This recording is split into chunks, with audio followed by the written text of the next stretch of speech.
الأمة تنزف، نحن منقسمون، مضطهدون وعاجزون. لكن لم يكن الأمر دائما كذلك. كان هناك زمن نظر فيه العالم إلينا باحترام، للمعرفة والعدل والابتكار والنور. من الأندلس إلى بغداد قاد المسلمون العلوم والطب والفلسفة والعمارة. أسماء مثل ابن سينا والخوارزمي والغزالي والطوسي تردد صداها في أروقة الحكمة العالمية.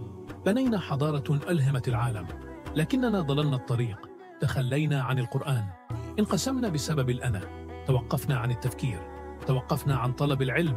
لم يهزمنا أعداؤنا، بل هزمنا أنفسنا.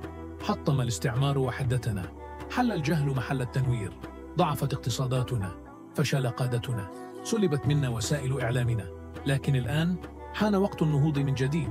إيماننا راسخ في قلوبنا، لدينا أيديولوجية قوية في العالم، ونحن عظماء من حيث العدد، ولكننا ما زلنا نفتقر إلى جميع المجالات ونتعرض للضرب والتدمير. نقدم مفهوم المعهد الدولي لتعليم المسلمين، حركة عالمية لتعليم المسلمين لأنفسنا ولأطفالنا وللإسلام وللمستقبل المشرق الذي نستحقه.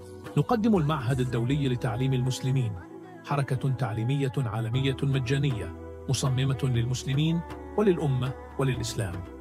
من خلال نور للذكاء الاصطناعي ومختبرات الأبحاث الحديثة وقنوات الإعلام والشهادات الإسلامية الدولية والمكتبة الرقمية للمعرفة الإسلامية الأصيلة، فإن تعليم المسلمين هو أكثر من مجرد مؤسسة، إنه شرارة عصر ذهبي جديد. تخيل مستقبلاً يقود فيه المسلمون العالم في المعرفة والابتكار والعدالة، حيث يزدهر أطفالنا في التعليم، حيث يسير العلم والدين جنباً إلى جنب، حيث تكون الأمة قوية ومحترمة ومتحدة. هذا ما سيحققه تعليم المسلمين، رعاية جيل جديد من العلماء والباحثين والأطباء والقادة العالميين. لكننا بحاجة إلى مساعدتكم. نحن بحاجة إلى الأرض، نحن بحاجة إلى البنية التحتية، نحن بحاجة إلى التصرف الآن. هذا ليس مجرد فيلم وثائقي، بل هو دعوة للعمل. نهضة الأمة تبدأ بك. هذه فرصتك للاستثمار في مستقبل الإسلام من أجل الأمة، من أجل آخرتك. انضم إلينا لاستعادة إرثنا.